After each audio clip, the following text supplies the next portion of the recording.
Viewers, क्या आपका दही जो है गाढ़ा नहीं जमता? तो आज मैं आपके साथ बहुत ही ज़बरदस्त सी दही जमाने की रेसिपी शेयर कर रही हूँ कि उम्मीद है आपको आज की रेसिपी बहुत ही पसंद आने वाली है। दही को कैसे गाढ़ा और थिक जमाया जाता है। सबसे पहले दूध मैंने लिया है, दूध तकरीबन 1 लीटर है। 1 kg मैंने दूध लिया है। दूध को सबसे पहले अच्छे से बॉइल्ड करेंगे। दूध को जब भी आपने बॉइल करना है थोड़ी देर इसको पकाना है ताकि दूध जो है हमारा पक पक के थोड़ा सा थिक हो जाए।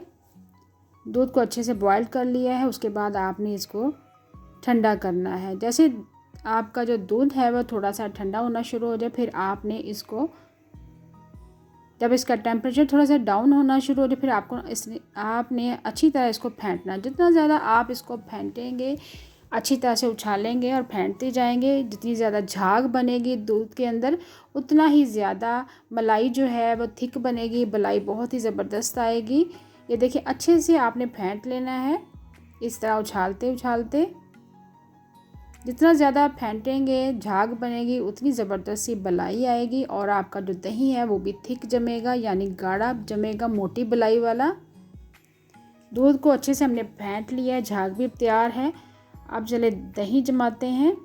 खटाई मैंने ली है, जाग जिसे बोलते हैं।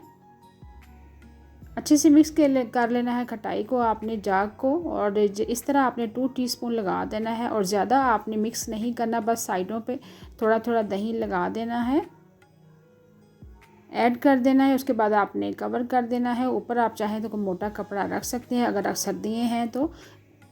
गर्मियों में ज़रूरत नहीं होती कि आप इसके ऊपर मोटा कपड़ा रखें या कोई टावल रखें। पूरी रात मैंने रख दिया। देखें, हमारा मोटी मलाई वाला गाढ़ा दही जम चुका हुआ है। दही जब जम जाए सुबह के टाइम, तो आपने उसके बाद फ्रिज में रखना है ताकि दही हमारा थोड़ा सा सेट हो जाए। मैंने फ्रिज में आधे घंटे के लिए रख दिया था। ये देखें, गाढ़ा दही हमारा तैयार हो चुका हुआ है। अगर आप भी इस तरह का गाढ़ा दही जमाना चाहते हैं तो आप मेरी रेसिपी को ज़रूर ट्राई करें कि किस तरीके से गाढ़ा दही तैयार किया जाता है। इस रमज़ान में आपने ज़रूर बनाना है इस रेसिपी को, कैसे गाढ़ा दही जमाया जाता है। बहुत ही आसान सी ट्रिक है। Thanks for watching. अल्लाह हाफिज़।